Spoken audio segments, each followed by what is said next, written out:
Salut, eu sunt Ștefan de la Smart Home Systems și astăzi vă voi prezenta două dispozitive care ne permit să trimitem comenzi vocale către sistemele KNX și Loxon. Acum câțiva ani, și aici mă refer în jurul anilor 2010, o casă inteligentă era de fapt o casă automatizată care permitea clientului să controleze circuitele de iluminat, jaluzele, temperatură prin intermediul multitouch-urilor de pe perete. Era foarte wow pentru vremea respectivă. Mai târziu, cei care aveau casele deja automatizate au simțit nevoia de a le și monitoriza de la distanță, de oriunde în lume, deoarece aveau la îndemână tot timpul un dispozitiv conectat la internet și anume smartphone-ul. Așadar, au apărut diferite servere care, conectate la sistemul de automatizare, procesează informațiile și ți le expun într-o interfață de vizualizare. În sistemul Loxon, miniserverul este cel care face acest lucru, iar în sistemul KNX avem mai multe opțiuni de servere, printre care Wiser, produs de Schneider, Horizon, produs de Electron, dar chiar și miniserverul Loxon. De fapt, așa a început și s-a dezvoltat sistemul Loxon. La început exista doar miniserverul care realiza interfața de vizualizare pentru sistemele KNX deja instalate.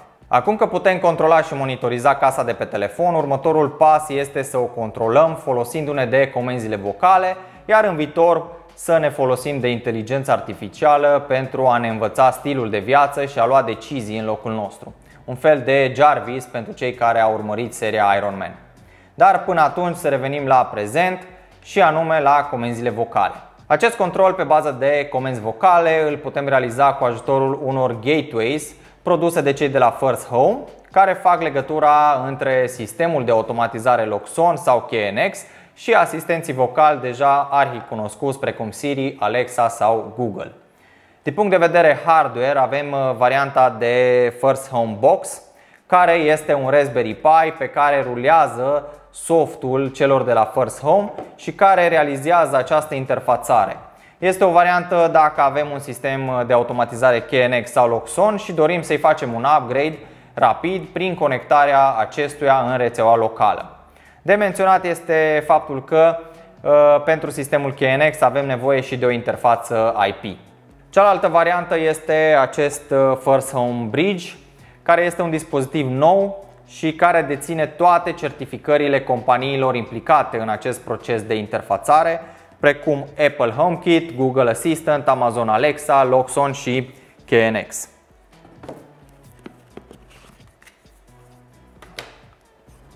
Haideți să vi-l și arăt.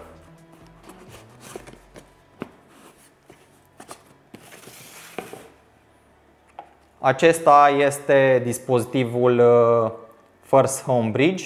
Observăm că avem un display și butoane de programare. Avem un port LAN care ne permite să conectăm acest dispozitiv în rețeaua locală și eventual să-l și alimentăm prin PoE. Iar în partea de sus găsim conectorul KNX, care permite fluxului de informații să treacă prin acest gateway.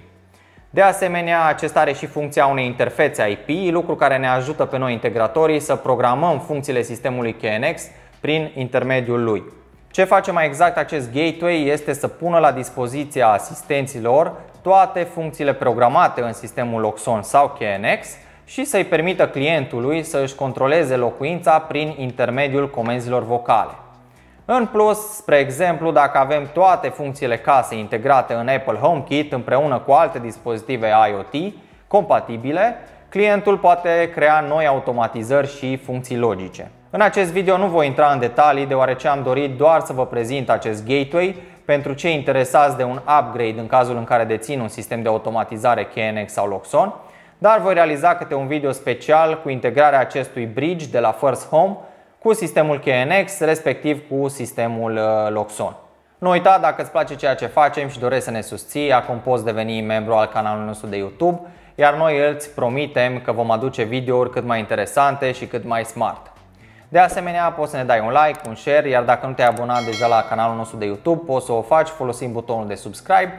Iar până data viitoare ne găsiți pe TikTok și pe Instagram la Smart Home România.